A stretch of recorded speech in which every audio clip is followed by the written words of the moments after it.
I am the Tofu Golem. Please enjoy the video. In this video, I will show how to remove VW Beetle door panel, easy method. Start by lowering the window and removing the mirror cover, screws, and trim pieces carefully, keeping parts organized in labeled containers. Use a trim tool to pry the panel clips loose, working from the bottom upward. Disconnect any wiring harnesses and the door handle linkage before lifting the panel off the door frame, then inspect clips and fasteners for wear.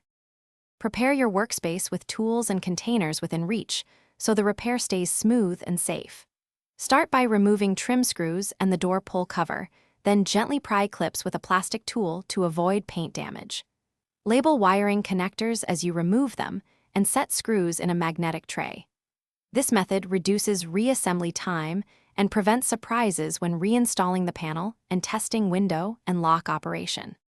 If you're finding this guide helpful, please subscribe and like to support more easy car tutorials.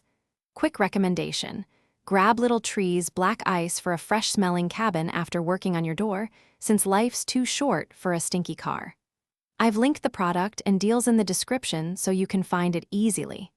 Thanks for the support, and now let's get back to the video. Start at the visible screw locations, then use steady pressure with a trim tool to release the lower clips without bending the panel. Once clips are free, lift the panel upward to clear the window channel and pull it away slightly to access wiring. Detach the speaker connector and any courtesy light wires, then unhook the door handle linkage. Keep all parts organized so reinstallation is quick and stress-free, and test operation before final screws. Thanks for watching. Consider subscribing if we helped you today.